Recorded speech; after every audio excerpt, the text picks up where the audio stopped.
Amados, esse texto que li, com certeza não é novidade para os irmãos.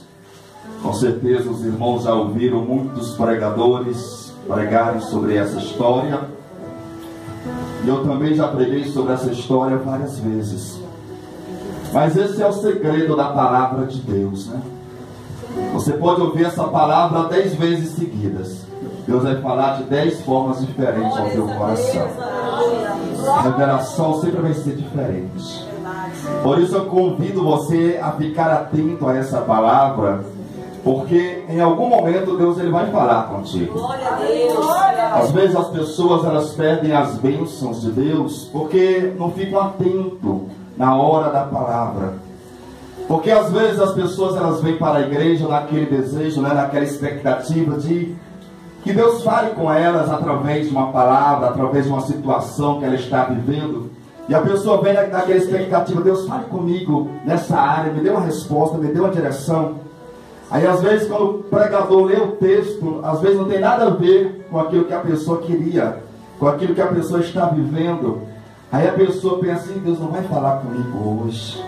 Aí a pessoa já desvia o seu pensamento, já se desliga do trono. Aí às vezes o corpo está aqui na igreja, mas o pensamento está distante, está pensando em outras coisas.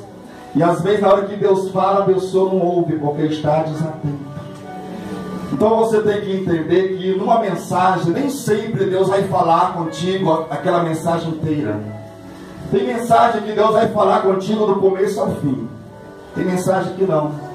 Tem mensagem que Deus vai falar contigo uma única frase, um único versículo. Por isso que você tem que estar atento.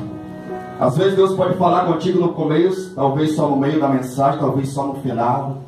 Mas o certo é que Deus vai falar contigo. Porque a palavra dele não volta. Então fique atento, porque eu tenho certeza que Deus vai falar contigo.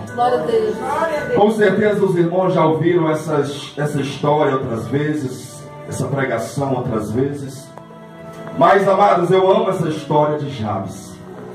Eu amo essa história. Porque o livro de Primeiras Crônicas, igreja, é um dos livros menos lidos da Bíblia Sagrada.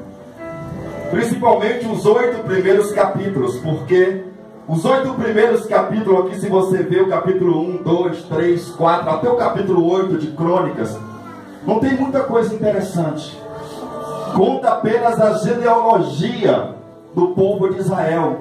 Ciclano gerou ciclano, que gerou fulano, que gerou ciclano. São mais de 500 nomes, uma lista de nomes, nomes difíceis de falar, difíceis de entender. Quem gosta de ler a Bíblia, né? Tem gente que gosta de ler a Bíblia todo ano, de Gênesis, Apocalipse. Quando chega nesse texto aqui, no livro de Crônicas, geralmente a pessoa até pula. Tem pessoa que até pula os capítulos, né? Porque dá um desânimo mesmo. Você lê tanto nome, vai lendo e parece que não acaba. Mas é justamente nessa história aqui, nesse monte de nome que parece que não tem nada a ver uma coisa com a outra, é que Deus reservou 2 versículos para falar essa história de Jabes. É como se o escritor de Crônicas estivesse ali escrevendo a genealogia, falando nomes e nomes e nomes, e de repente Deus fala: calma aí, dê uma pausa, porque tem uma história aqui que eu preciso contar. Tem uma história aqui que eu preciso deixar escrita, porque no futuro gerações vão ouvir essa história e vidas serão impactadas através dessa história. Eu não posso deixar de contar essa história para a minha igreja, para o mundo. Então dê uma pausa aí nos nomes e fale deste homem chamado Jabes por um momento só.